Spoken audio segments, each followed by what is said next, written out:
Bienvenidos a Tocando desde la segunda silla. Esta es nuestra lección número 6. Nos da mucho gusto tenerles aquí en nuestra audiencia, o si estás viendo este video, bienvenido seas también. De verdad aprecio que formes parte de este estudio. Y esta noche quiero enfocar nuestra atención a algo que yo llamo sirviendo desde una zona de guerra. La escritura nos compara con muchas cosas: ovejas, guerreros, corredores, atletas y muchas cosas distintas, pero podemos ir muchas veces hasta el extremo de estas cosas. Conozco mucha gente que era tan guerrera que todo lo hacían de manera militar, y también teníamos otras personas que eran tan siervos que se subían a un crucero en vez de a un barco de batalla. Y esta noche quisiera hablar de cómo podemos tener balance. Hablaremos de Saúl y David y cómo nuestra guerra, honestamente, no proviene solo del enemigo.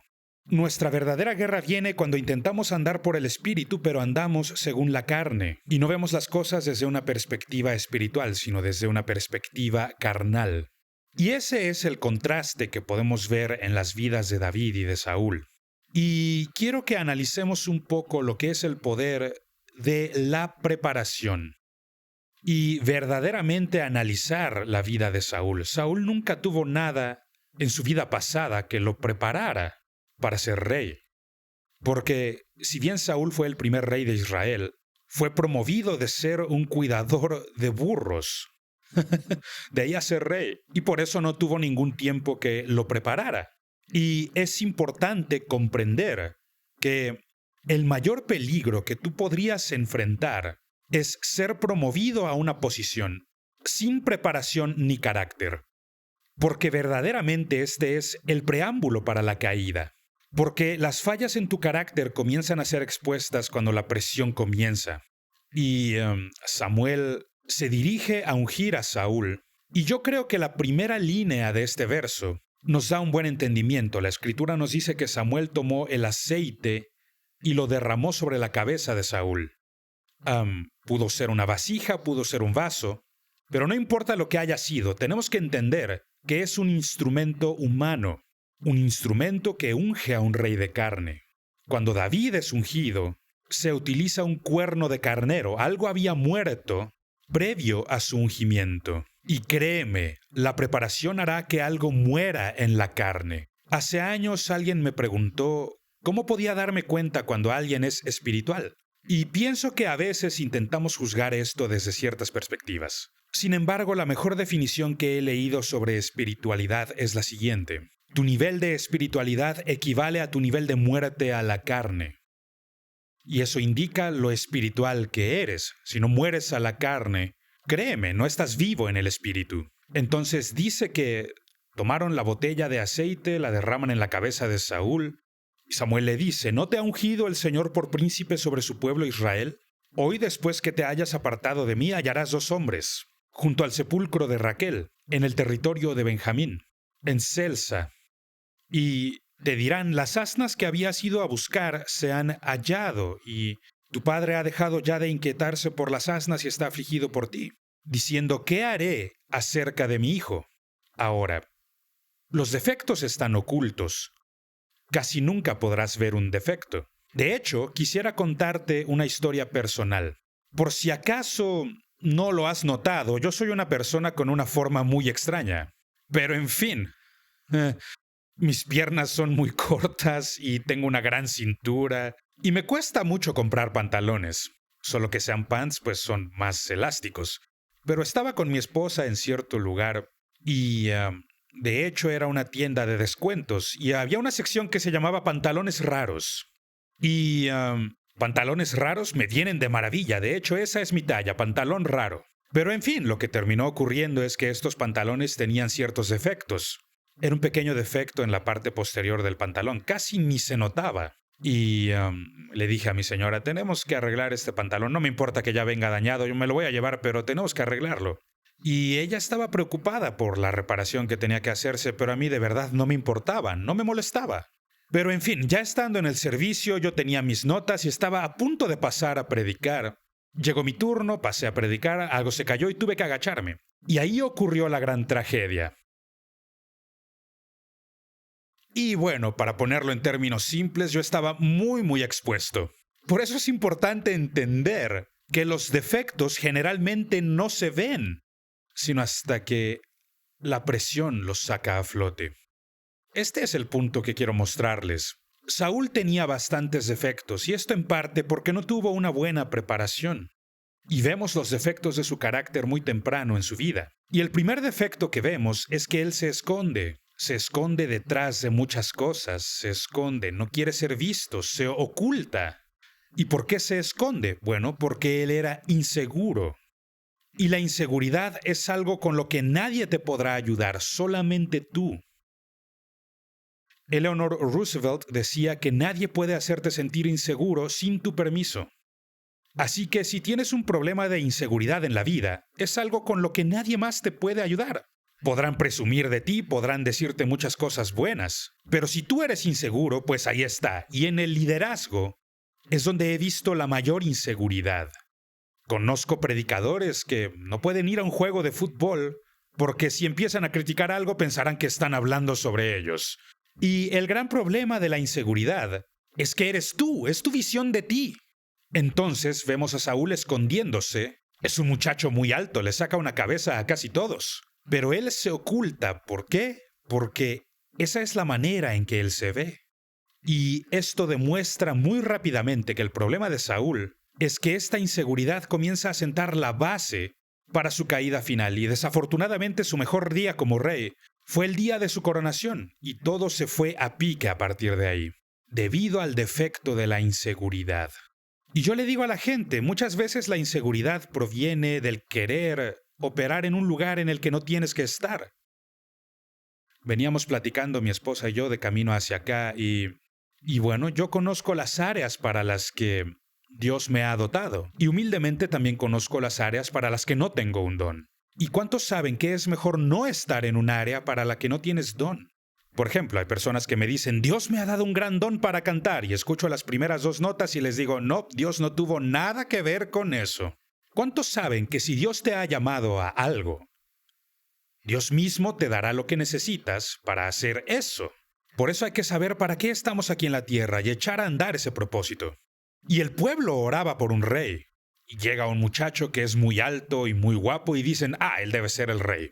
Así que toman una botella de aceite, la derraman sobre su cabeza y pasa de ser un cuidador de burros a ser rey de Israel. Es un gran salto, especialmente sin preparación. Y lo siguiente que vemos en su vida es enojo. Tiene problemas para manejar su enojo. Y como he dicho, nuestras inseguridades parecen disparar el enojo en nosotros. Sentimos que no nos entienden. Seguro Saúl recibía muchas burlas en su vecindario, no lo sé, por ser tan alto y diferente. Le decían, es que tú eres muy distinto. Eres muy raro. Entonces, no sé cuál era la base para este enojo. Él proviene de la tribu de Benjamín, que es una de las más pequeñas. Tal vez se sentía insignificante, no lo sé, tal vez fue la forma en que lo criaron. La Biblia no nos lo dice, pero sí sabemos esto. Tiene problemas de enojo. Y ahora la presión está sobre él. ¿Y cuántos saben que cuando no hay problemas, cuando todo va bien, no te cuesta manejar tu enojo? Pero cuando estás bajo presión, ya se convierte en un defecto y va a explotar con el tiempo. Y la tercera cosa sobre Saúl es que tiene miedo. Tiene miedo. Y este temor lo está dirigiendo. Y él siente que tiene que demostrar algo debido a su miedo. Y también el temor es algo que tienes que saber que no proviene de Dios. La Biblia nos lo dice. En 2 de Timoteo 1:7, Dios no nos dio un espíritu de temor. Notemos lo que dice, un espíritu de temor. Entonces tenemos que reconocer el temor. Y hay ciertas cosas que son temores justificados y hay otras que simplemente no lo son.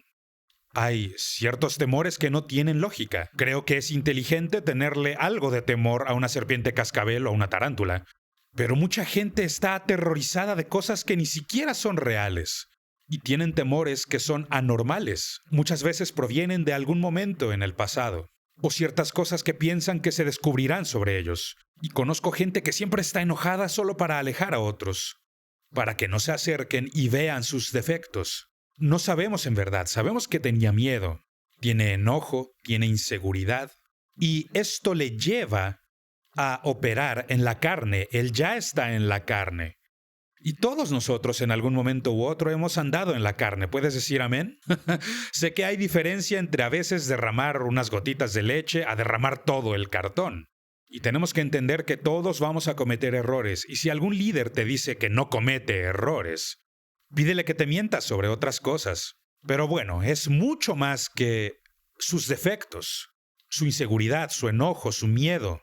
También tiene un problema de desobediencia. Él piensa, como está operando en la carne, piensa que puede darle a Dios ideas. ¿No te ha pasado alguna vez? ¿Te ha pasado que crees que Dios no sabe lo que hace y que necesitas aconsejarle? Porque tu vida de oración se trata más en lo que crees que Dios debería hacer, en vez de recibir instrucciones sobre lo que tienes que hacer. Y la batalla con la carne es en el razonamiento. Cuando creemos que nuestra mente supera a su espíritu. Cuando lees la Biblia descubrirás que cuando operas con tu razonamiento, vas a desobedecer a Dios. Porque cuando le ordena a Josafat ir a la batalla con todos cantando, eso no es razonable. Cuando le dice a Moisés que extienda su vara sobre el agua cuando hay un ejército de miles de hombres detrás de ellos, eso no es razonable. Pero ¿cuántos saben que es mejor obedecer a Dios antes que obedecer a tu propia mente, creyendo que tienes algo que aportar al asunto? Así que Dios le ordena que mate a estos animales y la referencia escritural para esto te la daré. Está en 1 de Samuel 10, versículo 22. Su enojo en el capítulo 11, versículo 6, su miedo en el 13, versículos 11 al 12, y ahora la desobediencia en 1 de Samuel capítulo 15, verso 24. Dios le dice que descienda y destruya por completo a este pueblo enemigo de Israel por muchos años. ¿Y qué es lo que hace? Él desciende y decide quedarse con el ganado. Cito, para sacrificarlo al Señor. Y Samuel llega y se da cuenta de que Saúl ha desobedecido a Dios. ¿Cuántos saben que no se desobedece a Dios solo en parte? De hecho, tú desobedeces a Dios o le obedeces. Y si hay algunas áreas en las que no has soltado la cuerda, sigues en conflicto con Él. Así que hay que escuchar qué es lo que Él te ordena hacer, y eso es lo más sabio que todos nosotros podemos hacer. Pero en su desobediencia, Saúl salva a estos animales, a las ovejas, porque añaden a su riqueza y en su mente lo hacen más seguro. Y le quita el temor porque ahora tiene más cosas. Y conozco gente así. Gente que cree que si se rodea de muchas cosas, de repente ya no será inseguro. ¿Y cuántos saben que esto es mentira? No te hará más seguro. Entonces desobedece al Señor. Y cuando Samuel desciende a confrontarlo, Saúl le dice, pero yo obedecí al Señor. Y Samuel le dice, ¿y este ruido de ovejas de dónde viene? ¿Qué es lo que estoy oyendo? Y luego intenta justificar. Y déjame decirte lo siguiente, este es uno de los más grandes indicadores de que estás operando bajo la carne, cuando sientes la necesidad de defender tus acciones. Porque si tú operas bajo el Espíritu de Dios, en ningún momento tendrás que defender a Dios. Solo le obedeces. ¿Amén? Así que si intentas justificar lo que haces es porque andas bajo la carne. Así que él es desobediente. Y repentinamente se da cuenta de que es un desobediente y Samuel continúa diciéndole que Dios está disgustado con él. Y le dice, perderás el reino porque operas según la carne. Porque eres un desobediente. Y si hay algún mensaje que yo creo que el mundo necesita escuchar, es el que se encuentra en Romanos 8:1, que dice que no hay condenación para los que están en Cristo Jesús, los que no andan conforme a la carne, sino conforme al Espíritu. ¿Y por qué esto importa? Porque la culpa te va a alejar, te va a separar de las relaciones que son importantes para que tengas éxito. Porque comienzas a sentir esto y luego comienzas a imaginar cosas y comienzas a sentir cosas y comienzas a aislarte y alejarte. Y después tú eres tu propia compañía. Y luego crearás mecanismos de defensa por la culpa que sientes, porque operas de esta manera. Yo, por ejemplo, a veces sentí miedo de orar porque sentía que ya había hecho mucho, mucho mal como para que Dios respondiera a mi oración. Eso fue en algún momento de mi vida. Qué ridículo, me sentaba a leer 10 capítulos de la Biblia antes de poder siquiera orar porque yo quería ganarme puntos de simpatía con Dios. ¿Alguien ha hecho lo mismo? Ya que veo que hay gente que se ríe, sé que no estoy solo, pero en fin. Quiero explicarte que tú no obtienes nada de Dios porque te lo ganaste. Todo es gracia. ¿Cuántos saben que no somos dignos? Solo tenemos que llegar a comprenderlo muy bien. Y yo solía intentar hacer feliz a la gente cuando hacía llamados al altar, la gente venía y decían, hermano Rick, yo no soy digno. Solía querer hacerlos sentir mejor consigo mismos. Ahora estoy completamente de acuerdo. Absolutamente. Tú eres un indigno. Por lo tanto, hay gracia disponible para ti. Hace poco hice una publicación en Facebook donde dije que lo mejor de la gracia es que está disponible para quienes no la merecen. Si crees merecerla, es una recompensa. Amén. Es una recompensa. La gracia viene porque no la mereces, porque eres indigno y añadir cualquier palabra que se te ocurra. Siga añadiendo adjetivos. Porque lo cierto es que tenemos que entender que no lo somos, no somos dignos. Pero Dios sí que es digno, por eso nos imparte su gracia. Y ahora Saúl está operando bajo la culpa e intenta hacer que la gente lo haga sentir mejor. Intenta que Samuel le diga cosas bonitas. Ven y muéstrame que todavía estoy haciéndolo bien. Y conozco gente que hace lo mismo. Conozco a líderes que quiere que prostituyas, escúchame bien, quieren que prostituyas tu don y tu influencia para apoyar sus defectos. ¿Alguna vez lo has visto? Alguien te invita para que uses tu unción, tu credibilidad, tu carácter para compensar su deficiencia. Tienes que estar alerta de esto. Y es importante entender que la culpa debe convertirse en convicción para acercarnos a Dios, no para alejarnos. La culpa nos aleja, la convicción nos acerca. Y notarás la diferencia entre convicción y condenación. ¿Por cuál es la más fuerte? Si te aleja de Dios, es condenación. Porque Jesús dice, vengan a mí. Si estás cargado y cansado, ven a mí. Lleva mi yugo, que es fácil. Así que Dios nos llama hacia Él. Y por eso la culpa siempre nos va a alejar. Es condenación. Nos alejará de aquellas cosas que necesitamos hacer. Ahora quiero mostrarte otra cosa que es un gran defecto en la vida de Saúl. Su envidia. Y así como con la inseguridad, que es un problema que solo tú puedes resolver, con el que nadie te puede ayudar, la envidia, los celos, no tienen nada que ver con la otra persona, siempre tienen que ver contigo. ¿Amén? Tiene que ver con tu propia inseguridad. Recuerdo cuando le dije a mi esposa, recién nos habíamos casado, yo le dije, escúchame bien, yo soy del monte y allá no nos damos la mano, nos abrazamos. Así que en la iglesia voy a abrazar a todos, a quien se le olvide abrazarme, yo le voy a abrazar. Así que vamos a decirlo ahora. Estamos juntos, tú me escogiste, yo te escogí, nos vamos juntos, vivimos juntos. Así que déjame explicarte algo. Si vas a sentir celos o envidia, esto va a ser muy difícil para ti. Porque yo abrazo. Puedo abrazar a cualquiera en la tienda, simplemente es así como soy afectivo. Y de verdad, date cuenta de que nos vamos a casa juntos. Así que por favor no sientas celos. ¿Cuántos saben que los celos, la envidia, es tan cruel como la tumba? Y Saúl siente envidia de todos los que le rodean, y es por los defectos del carácter que ya les he mencionado. Vemos cómo desciende de la culpa en 1 de Samuel 18, 7 y 8. Ahora está celoso, tiene envidia. Y la envidia le lleva a un gran defecto y ultimadamente a su caída. Y es cuando intenta matar a otras personas. Que Dios nos ayude a no permitir ese tipo de envidia en nosotros, porque se convertirá en odio que llevará al homicidio. Porque puede ocurrir, y quiero decirte que el homicidio no es necesariamente cortarle la cabeza a alguien. Puedes matar a alguien con tu lengua, matar a alguien con tus acciones, matar a alguien de distintas maneras.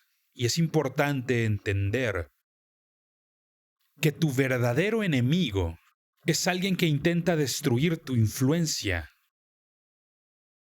Generalmente son comparaciones, como decir, si le corto las piernas a este, me hará parecer mucho más alto. Y lo único que haces es revelar que tu corazón se ha endurecido y te has alejado de Dios. Y es importante que nosotros lo entendamos. Y vemos los defectos en el carácter de la vida de Saúl. Y por estos defectos en su carácter, cuando viene la presión, se encuentra totalmente expuesto. Y todo comienza con que su carácter no fue desarrollado antes de ser ungido como rey. Una de mis oraciones más importantes y que he hecho toda mi vida y que voy a compartirles ahora es: Dios, por favor, no me promuevas más allá de mi carácter. A donde sea que me lleves, déjame tener el carácter que te sirva y que no te traiga ningún reproche por aquellos a quienes me llamaste a guiar. Prefiero ser el mesero en algún yate que ser el capitán de un barco y hundirlo. Yo quiero que mi carácter sea en verdad el fundamento para mi don. Porque si no lo es, no importa cuán dotado seas tú. Entonces, vemos estas cosas ocurriendo en la vida de Saúl y podemos ver cómo su habilidad para guiar comienza a menguar. Y yo le digo a la gente todo el tiempo, podemos juzgar a otros y esa clase de cosas, pero es mejor voltear hacia Dios y decirle: Dios, escudriña mi corazón, como lo dijo David, ver si hay algo en mí que pueda interrumpir lo que tú quieres hacer. Y en verdad hay que enfocarnos en nuestro carácter, es más importante que nuestra reputación. Entonces, por otro lado, vemos a David yendo hacia el trono. Es un camino lento, él no llega inmediatamente. Y a David se le dan tareas insignificantes, ya lo hemos dicho. En la lección pasada hablamos sobre la importancia de hacer las cosas pequeñas, porque nuestro corazón de siervo se desarrolla en las cosas pequeñas, no en las cosas gigantes. Porque si te dan las cosas gigantescas como a Saúl, y tu carácter no está listo ni desarrollado, entonces te vas a caer. Pero David está haciendo tareas insignificantes, y le vemos comenzando como un simple siervo, un pastor. Él es un pastor. Y vemos lo mismo en la vida de Moisés. Él tuvo que aprender a apreciar el olor de las ovejas y las ovejas apreciar el suyo. Tuvo que ir con el pueblo. ¿Cuántos saben que es importante ir con ellos antes que guiarlos? Es importante tener una relación con ellos antes de tener la autorización para guiarlos. Y así poder ejercer tu posición. ¿Y cuántos saben que no importa cómo es que te llaman? Lo que importa es quién eres. Y David aprendió a servir. Él era un siervo, un pastor. Y aún el Salmo 78 indica que el Señor lo sacó de pastorear ovejas y lo puso a pastorear al pueblo. Con la habilidad de tu cabeza y con la integridad de tu corazón.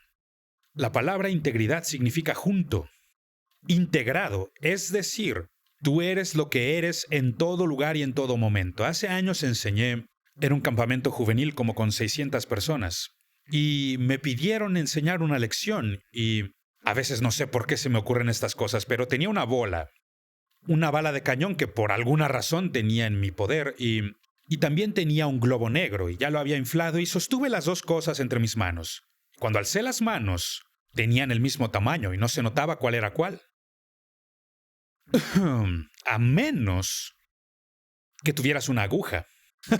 Si juntas la aguja y el globo, entonces explotas, solo queda la otra bola. Puedes acercar la aguja a la bala de cañón y no le va a pasar nada. La aguja no hará explotar la bala de cañón. Por otro lado, el globo, júntalo a esta aguja y todo el aire va a salir. Conozco líderes así. No tienen integridad, solo tienen aire.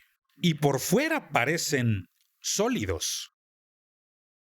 Llega la presión y explotan. Y se nota muchas veces porque ellos son muy difíciles de abordar. Entran y salen por su puerta especial y nunca llegas a conocerles porque hay cosas que ocultan. David, por ejemplo, era la bala de cañón. Sólido por donde se le viera, y él era un siervo, dispuesto a hacer cosas pequeñas. Y Dios le saca no para cambiar su naturaleza, sino para cambiar su posición. Su naturaleza era correcta, él era un siervo, pastor. Su posición es cambiada, y es muy importante. En segundo lugar, Dios le promueve y le vuelve un adorador guerrero. Parecen términos paradójicos, de cierto modo, pero Dios le lleva a la guerra. Pero él ya tenía una posición espiritual bastante dura, aún antes de confrontar a Goliat, porque Dios le había llevado a adorar en el salón del trono, y básicamente ser un siervo en el salón del trono donde algún día reinaría. Escúchame, si tú no puedes hacer las cosas pequeñas, quítate del trono. Así como David, que tenía que servir y adorar, porque Saúl estaba tan atribulado, que necesitó la adoración de David, solo para calmarle. Y David estaba muy complacido, solo dirigiendo adoración, o fregando pisos, lo que sea que hubiera que hacer. Todo en presencia del trono en el que algún día se sentaría, mientras no tiene trono propio. Aún no lo tiene. Y por favor escúchame bien, Dios es el único que puede promoverte. La Escritura dice que el Señor es quien eleva. Él exalta a algunos y quita a otros. Y si quieres ser promovido por tu actividad, quiero decirte algo, renuncia. Deja de pensar que te lo mereces. De hecho, le digo a pastores todo el tiempo, si crees que mereces la posición, eso mismo te va a descalificar. Porque si quieres esa posición, seguramente no la necesitas. No busques tu propia promoción. Entonces, en 1 Samuel 16 vemos a David llegando a un lugar de adoración. Y está ahí adorando a Dios. Luego es enviado con sus hermanos y termina liberando a la nación. Porque Dios lo lleva a otra etapa. Lo ha vuelto un campeón valiente. Y lo que había ocurrido en su vida era que ya había librado otras batallas, estando solo. Ahora está en público y hay un gigante que está gritando y maldiciendo a los ejércitos del Señor. Y David da un paso adelante y dice, ¿quién lo va a enfrentar? Y la gente le dice, ¿estás loco? Nadie lo va a enfrentar, lleva días gritando. Y David pregunta, ¿y por qué? Y le dicen, mira, niño de los quesos, él es un guerrero desde su juventud, míralo. Y David dice, sí, pero es que no entienden. Mientras servía fielmente en donde estaba, venía un león para atacar a las ovejas, y mi amor por las ovejas es mayor que mi temor por el león. Así que me levanté, lo enfrenté y lo maté, y todo esto por el Espíritu del Señor. Y le dicen, sí, cómo no. Sigue diciendo, luego llegó un oso, ¿y cuántos saben que un oso es más grande que un león? Por eso tu batalla será más grande que la anterior, tu batalla siguiente será más grande, porque tienes que entender que estamos en guerra. Lo que termina pasando es que David, habiendo ya matado a un león y a un oso, antes de que Goliat siquiera apareciera, y David no fue a pelear con Goliat, David fue a servir a sus hermanos. Pero Dios vio su corazón y tenemos que entender que Dios no le debe nada a nadie. Tú sírvele a Él. No me importa si es en un cuarto donde nadie puede ver lo que tú haces. Él te exaltará a su tiempo y no tienes que preocuparte. Él te hará conocido cuando estés listo en tu carácter e integridad. No tienes que preocuparte por eso. No tienes que preocuparte. Entonces David se vuelve el campeón valiente y él va... Y esta es una hermosa historia, especialmente si la estudias bien. Cómo los pastores sostenían su cayado y cómo en la base de este cayado, de hecho, escribían sus victorias. Porque eran nómadas, entonces a la luz de una fogata podían ver la base de los cayados de uno y otro y podían ver estos grabados y podían contar las historias reflejadas en su cayado. Entonces descubres que enviaron a David con Saúl, y Saúl le pregunta, ¿qué te hace pensar que tú eres capaz de vencer a este guerrero?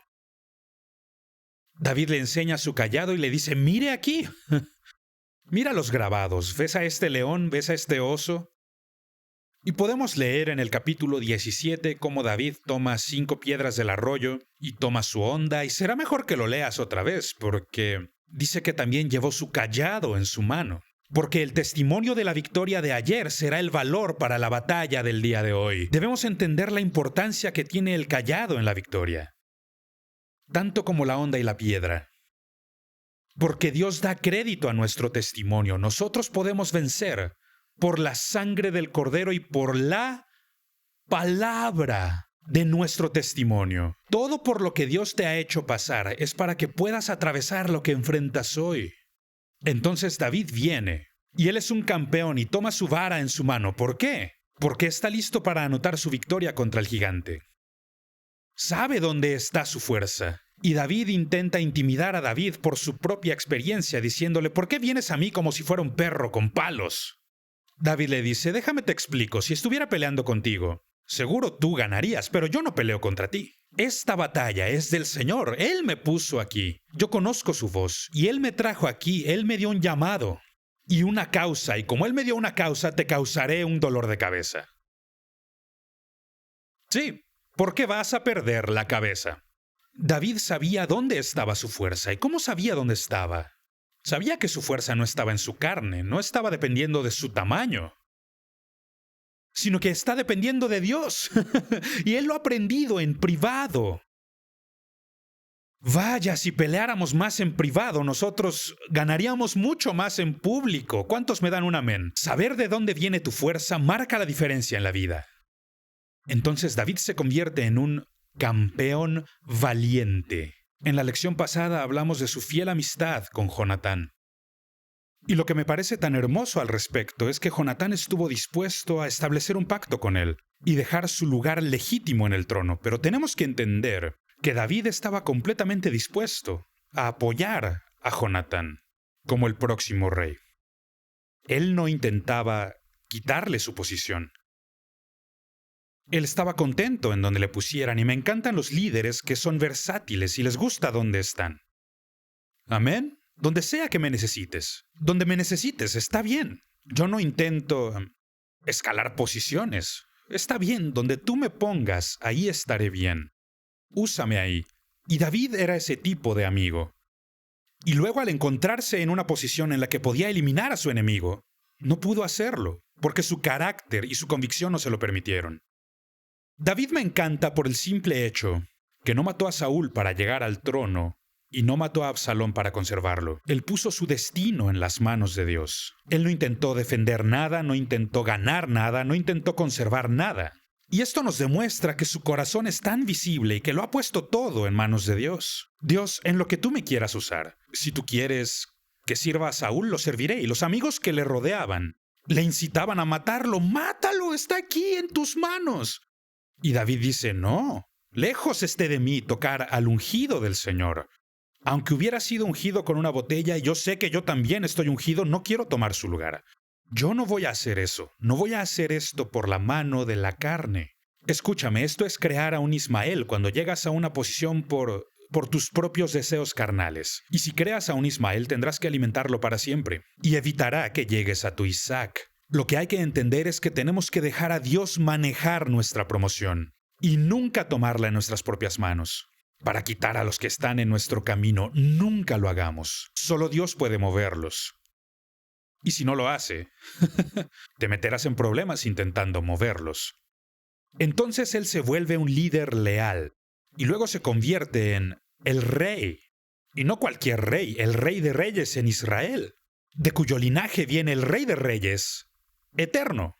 Y David se convierte en rey. Ya nadie habla sobre Saúl. Todos hablan sobre David, porque su reino no tiene fin.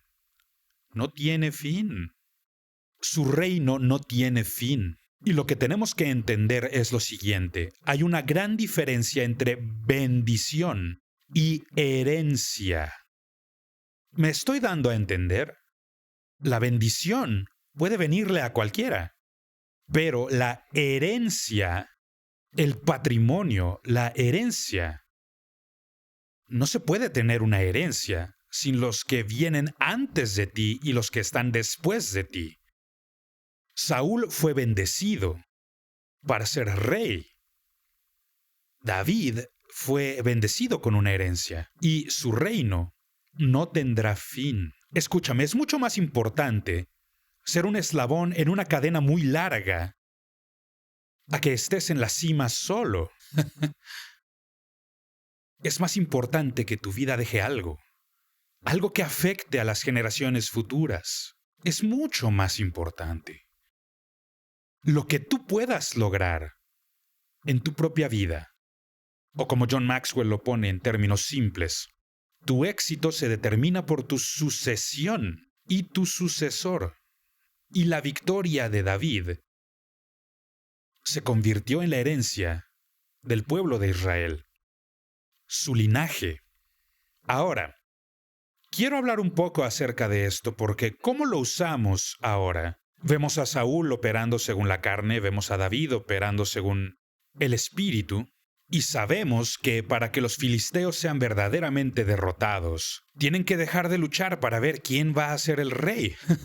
Y casi siempre la batalla interna interrumpe la batalla externa. Hay que vencer la carne antes de vencer al enemigo. Por favor, pon mucha atención a lo que acabo de decir. Es muy importante, créeme, si no puedes vencer a la carne, nunca podrás vencer al enemigo. Si no vences dentro, no vencerás fuera. Por eso David derrota al enemigo interno, esperando el tiempo perfecto de Dios. Ahora, Jesús lleva esto al plano en que no solo se trata de la historia de Israel, sino que se vuelve un prototipo de cómo debemos ser siervos guerreros. Y se encuentra en Juan capítulo 13. Y si vemos Juan capítulo 13, versículos 3 al 5, hay cosas claves, y este es el último día de Jesús en la tierra, así que enseña 5 cosas particulares. ¿Cuántos saben que las últimas palabras son importantes? Si estás luchando por sobrevivir, no preguntas ¿cómo va a estar el clima mañana? Eso sería una locura. Lo que quieres son cosas pertinentes, importantes. Y este es el último día de ministerio de Jesús sobre la tierra. Antes de la cruz, Él enseña 5 cosas. Y son muy importantes, nos enseña a servirnos unos a otros. San Juan capítulo 13, Él nos enseña a servir y en Juan 14 nos enseña a animarnos. En el capítulo 15 nos enseña a ser fructíferos. En Juan 16 nos enseña a cuidar unos de otros. En Juan 17 nos enseña a orar unos por otros. Lecciones importantísimas. Si lo que queremos es tener éxito, tendremos que aprender a servirnos, a animarnos, a ser fructíferos, a cuidarnos y a orar unos por otros. Si queremos tener éxito, habrá que hacerlo y Jesús nos enseña a sobrevivir. Sobrevivir como equipo. Vamos entonces al Evangelio de Juan capítulo 13, versículos 3 al 5, que dice, sabiendo Jesús que el Padre le había dado todas las cosas en las manos, y que había salido de Dios, y a Dios iba, se levantó de la cena y se quitó su manto, y tomando una toalla, se la ciñó, luego puso agua en un lebrillo, y comenzó a lavar los pies de los discípulos y a enjuagarlos con la toalla con que estaba ceñido. Ahora, notemos que el trasfondo, para que Jesús pudiera hacer estas cosas, son 3 puntos. Él sabía quién era. Así que cuando tú estás sirviendo en una zona de guerra, es importante que no tengas una crisis de identidad. Debes saber quién eres. No andes por ahí intentando demostrar algo que no eres. Eso no sirve. Eso no sirve en la guerra. Y él sabía que había venido del Padre.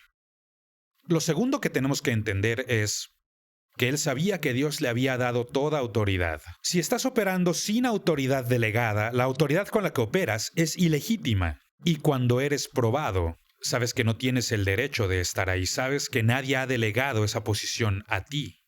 Y quisiera pedir que levanten las manos, pero yo levantaré las 2 manos, porque a veces he sobrepasado los límites de lo que estoy autorizado a hacer. ¿Sí? Y cuando alguien reta tu autoridad, te das cuenta y dices, soy un gran tonto. Por eso es importante, él conocía su autoridad. No solo sabía que provenía del Padre, sabía quién era su Padre. Y también sabía que Dios le había dado toda autoridad. Y por último, sabe hacia dónde va. Él sabe que va de vuelta con su Padre. ¿Y por qué esto es importante? Porque estos 3 elementos solo vienen a ti mediante los padres. Otra vez, la herencia. Yo me apellido Clendenan porque mi padre también era un Clendenan. Y mira qué casualidad, su padre también lo era. Y así podríamos rastrear el apellido Clendenan a través de nuestra genealogía y se va lejos. En otras palabras, mi identidad me la dio mi padre, aún antes de yo saber lo que era una identidad. Cuando era un bebé, mi identidad había sido establecida por mi herencia. Y mi linaje y el que formo parte de algo más grande que yo mismo, esto es muy importante. Si vas a servir en la guerra, es mejor que sepas quién eres. Curioso que les den placas para que no se les olvide. Por si encuentran tu cadáver, pueden saber quién eres. Son cosas importantes. Tu identidad es muy importante. Estas tres cosas nos son dadas por nuestro Padre, de nuestro linaje, nuestra identidad, y toda autoridad fue dada a Jesús por el Padre. Jesús dijo, toda autoridad me es dada en el cielo y la tierra. Y tenemos que saber que hay una diferencia entre poder y autoridad. Poder es la fuerza para gobernar. Autoridad es el derecho a gobernar. Y tenemos que entender la diferencia. Alguien podrá darte poder, pero si no te dan el derecho a ejercer ese poder, no vale nada. Autoridad significa el derecho de hacerlo. Entonces Jesús sabe de dónde viene, sabe quién es y sabe hacia dónde va. ¿Y por qué es importante? ¿Por qué es importante si vas a servir, animar, ser fructífero, proteger y orar por la gente? ¿Por qué importa? Es importante porque toda nuestra guerra se alineará en contra de alguna de estas tres cosas. Y si vamos a Mateo capítulo 4, disculpen, versículos 1 al 11, descubrirás que Jesús es llevado al desierto. Es llevado allá para ser tentado por el enemigo y está enfrentando un ataque frontal de parte del diablo. Y el diablo comienza a tentarlo de tres maneras. No voy a leer el pasaje entero, pero sí hablaré de los tres espíritus con los que te enfrentarás a lo largo de tu vida. ¿Y por qué es tan importante que tú lo sepas? Mejor leámoslo, vamos a leerlo. Vamos a leer del Evangelio de Mateo, capítulo 4, versos 1 al 11. Entonces Jesús fue llevado por el Espíritu al desierto para ser tentado por el diablo. Todo el mundo diga conmigo, llevado por el Espíritu. ¿Al qué? ¿Eso significa que el Espíritu me llevará al desierto de vez en cuando? Bueno, sí. Y Deuteronomio 8:2 te dirá por qué, para que tengas humildad, ser probado y ver cómo está tu corazón. Las experiencias en el desierto son parte del camino del campeón. Y después de haber ayunado 40 días y 40 noches tuvo hambre. Por supuesto. Y vino a él el tentador y le dijo, ¿Si eres qué? Hijo de Dios. Tenemos que entender que siempre se trata de la filiación, de saber quién eres y de saber qué es lo que has recibido y saber hacia dónde vas. Nunca lo pierdas de vista. Todo se trata de la filiación, las cosas que ha obtenido en su propio viaje. Notémoslo. Si eres hijo de Dios, di que estas piedras se conviertan en pan. Ahora, entendamos que son básicamente tres espíritus los que te van a atacar. Y vamos a comentarlos en el orden en que aparecen en este pasaje. Porque el primero en aparecer es el espíritu de seducción. Veamos cuáles son los tres. Lo que está intentando lograr aquí es hacer que Jesús venda su futuro, lo venda todo por una hogaza de pan. Y tenemos que entender que todo acerca de tu futuro es lo que el enemigo quiere que cambies por un simple pedazo de pan. Apetitos naturales, lo único que puede hacer que arriesgues tu futuro con Dios es entregarte a tus apetitos naturales, cualquiera que estos sean, por poder, por posición, apetitos sexuales, hambre humana, sea lo que sea. Eso es lo primero que él encuentra. Lo primero que encuentra. Y lo segundo que él encuentra no solo es el espíritu de seducción intentando comprar su destino. La siguiente tentación de Jesús es la confusión. Viene el espíritu de confusión. Intentar hacer que no sepamos quiénes somos o de dónde venimos. Ahora, yo soy un chico travieso, ¿cuántos lo saben? Y si tú también, bienvenido. ¿Y por qué menciono esto? Quiero comentarte que a mí me encantan los niños, me encantan. Me encanta descubrir cuáles son sus nombres. Digamos que el niño se llama Carlos. Y le digo, gusto en conocerte, Juan. El niño me ve y me dice, mi nombre no es Juan, mi nombre es Carlos. Y yo sé que su nombre es Carlos. Y me divierto un poco con él y le digo, perdóname, mucho gusto en conocerte, pequeño Samuel. Y me dice, yo no soy Samuel, soy Carlos. Muy bien, amigo. Y hago lo mismo 2, 3 veces más hasta que el niño se harte y diga, mi nombre. Es decir, no me vas a confundir, yo sé quién soy. Escúchame, es importantísimo que sepas quién eres para que el enemigo no intente confundirte y hacerte creer que eres alguien más, o que te dé una imagen equivocada, porque no eres ese en tu integridad. Y hay que entender que si lo intentó con Jesús, lo intentará con nosotros. Y necesitas saber quién eres para que puedas hacerle frente a la confusión. Y también tienes que entender cuál es tu visión para enfrentarte a la seducción. Porque esos son dos de los tres espíritus que vienen contra ti. Y el tercer espíritu que viene contra ti es el espíritu del control. Y el espíritu del control intentará minimizar tu efecto ahora. Esa es la batalla que enfrentas hoy. El espíritu de confusión viene en contra de tu identidad y el espíritu de control viene contra ti en el presente y el espíritu de seducción intenta comprar tu futuro. Y si no puedes entenderlo, vivirás una crisis de identidad. Estarás confundido o estarás intercambiando poder, que es lo que le ofreció a Jesús, por autoridad, lo que Jesús ya tenía. ¿Y por qué importa esto? Esto importa porque estas cosas vienen contra ti en tu relación con el Padre. Voy a terminar con este cuadro que quiero poner en sus mentes. Cuando un niño hebreo nace, el niño hebreo pasa sus 3 primeros años con su madre. Y en esos 3 años con su madre le habla sobre lo que llamamos historias de la Biblia. Pero en realidad lo que estas cosas son la historia de Israel. Para nosotros David y Goliat es una historia, para ellos es la historia.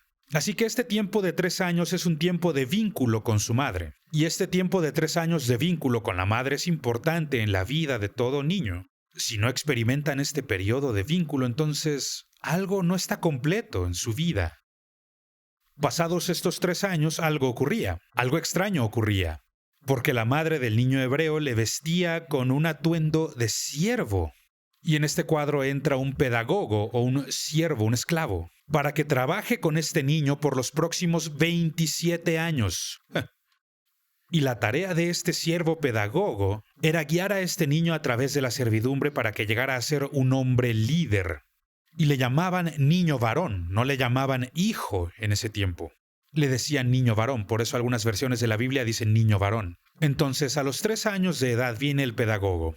Y la manera en que el pedagogo trabaja con el niño es con letras y números que están en el hebreo. Por ejemplo, ponía miel en sus dedos y ponía los dedos en la boca del niño. Y el niño podía probar la dulzura de la miel, y el pedagogo le decía, lo que aprenderás es aún más dulce. De eso habla en el Salmo 19.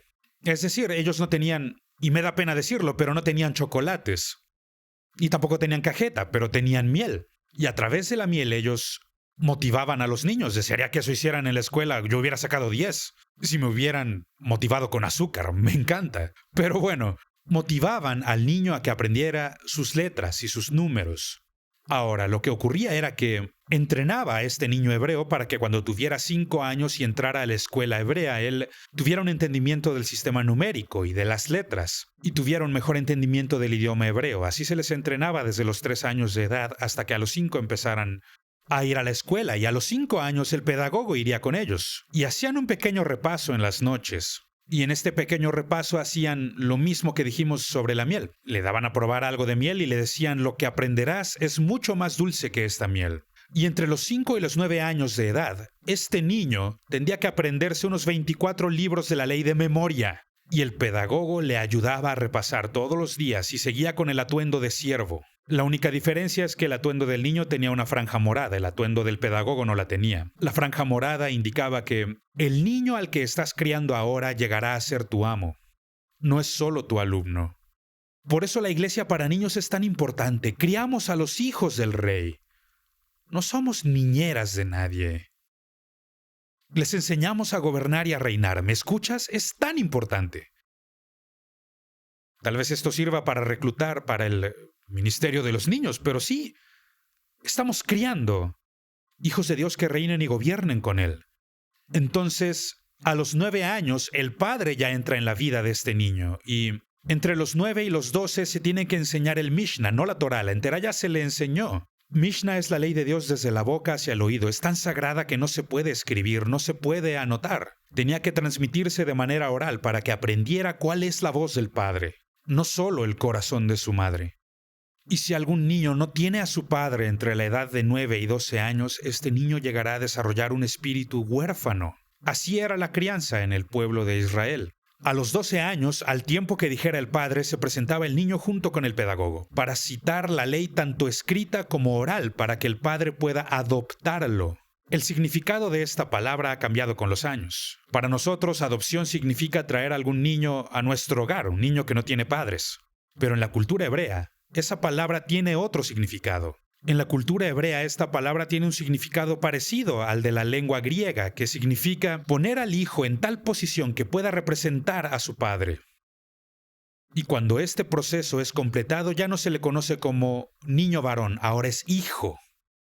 Y es importante saber que hay muchos hijos de Dios que no conocen la palabra de Dios, por eso no pueden representar el corazón del Padre y no pueden operar como hijos. Y en consecuencia, son presas de la confusión. El espíritu de control. Llegan a venderse al espíritu de seducción. Cuando el padre oye al niño varón citar la ley tanto oral como escrita, ya no solo lo adopta y lo hace un hijo, sino que ahora le quita el atuendo del siervo y le viste con el manto, que es la identidad del padre, y toma el anillo que estaba en su dedo y lo pone en el dedo de su hijo, para sellar cualquier documento. Y esto representa que el hijo está autorizado para operar en nombre del padre. Luego ponía calzado en los pies del hijo, que representan su destino, para que así supiera, tú estás aquí por mucho tiempo, estás aquí porque tienes un propósito. Jesús había pasado por este mismo proceso. Por eso a los 12 años, él ya está debatiendo con los maestros del templo, porque ese era el siguiente paso. Tras el bar mitzvah, el preparar y asentar la ley en el corazón del hijo. Luego tenía que aprender el oficio del padre y memorizar aún más de las leyes culturales, para que a los 30 años pudiera completamente cumplir con el llamado que tenía sobre su vida. Por eso, aunque la Biblia no nos habla de estos 18 años de la vida de Jesús, tenemos la indicación de que él superó el bar mitzvah y que usaba el manto de su padre. Por eso le dijo a María, ¿no sabes que tengo que atender los asuntos del padre? No era una declaración aleatoria. Está diciendo, ya estoy completamente entrenado, puedo representar a mi padre. Y esto es sumamente importante. Si no lo entendemos bien, no comprenderemos de qué estamos hablando. Cuando el hijo pródigo se va y gasta su herencia y regresa a casa y dice, ponme con los siervos, ¿qué es lo que está diciendo aquí? Padre, vísteme otra vez con el atuendo de siervo, porque no soy digno de que me llames tu hijo. Pero el padre con su misericordia dice, tráiganme mi manto. Traigan mi manto, pónganselo, pónganle un anillo, pónganle calzado, porque no permitiré que camine en esta vergüenza. Lo que voy a hacer es restaurarlo, restaurar su filiación. Escúchame, si pusiste atención a lo que he dicho, necesitas entender muy bien que conoces tu identidad en Dios. No en ti, no en tu carne. Tu identidad reside en el Señor Cristo Jesús. Eres quien Él dice que eres. Tienes la autoridad que Él dice que tienes. Tienes el destino que Él diseñó para ti. Y si quieres operar fuera de estas cosas, contrario al Espíritu, operando según la carne, serás víctima de estos 3 espíritus. Y terminarás trayendo reproche al Padre. Entonces Saúl y David representan la carne y el espíritu. Jesús representa al espíritu en la tentación de la carne. Y tenemos victoria gracias a Él. Demos gracias a Dios que tenemos victoria porque Él ha vencido al mundo. No eres solamente un seguidor de Jesús. Eres un hijo de Dios caminando en el poder y autoridad del Espíritu Santo, cumpliendo el destino al que has sido llamado. No dejes que el diablo te cambie el nombre o que te dé una falsa identidad. Oremos. Padre, sentimos tu presencia con gran poder y te damos gracias porque te llamamos Padre. Señor, yo sé de dónde vengo y sé que has cambiado mi identidad, incluso mi nombre. Señor, sé que me has dado autoridad para operar en el reino al que me has llamado, y sé que hay un destino que no estoy dispuesto a vender por un pedazo de pan, sin importar cuán atractivo sea para mi apetito. Yo no estoy dispuesto Quiero poder decirle al enemigo, escrito está, escrito está, escrito está. Quiero ser un estudiante que sepa bien lo que está escrito, que pueda representar con dignidad a mi Padre que está en el cielo, mediante el poder del Espíritu Santo, no mediante la fuerza de mi propia carne. Ayuda también, Señor, a los que están viendo este video. Siento tu Espíritu Santo con tanta fuerza. Te pido, Señor, que continúes enseñando aún después de que terminemos este video. Sella estas cosas en nuestro corazón por tu Espíritu Santo. Que tu iglesia no se halle en confusión, o impotente, o sin visión celestial de lo que nos has llamado a hacer. Ayúdanos a andar en tu espíritu y no según nuestra carne. Oramos en el nombre de Jesús. Y todos juntos a una voz decimos, Amén.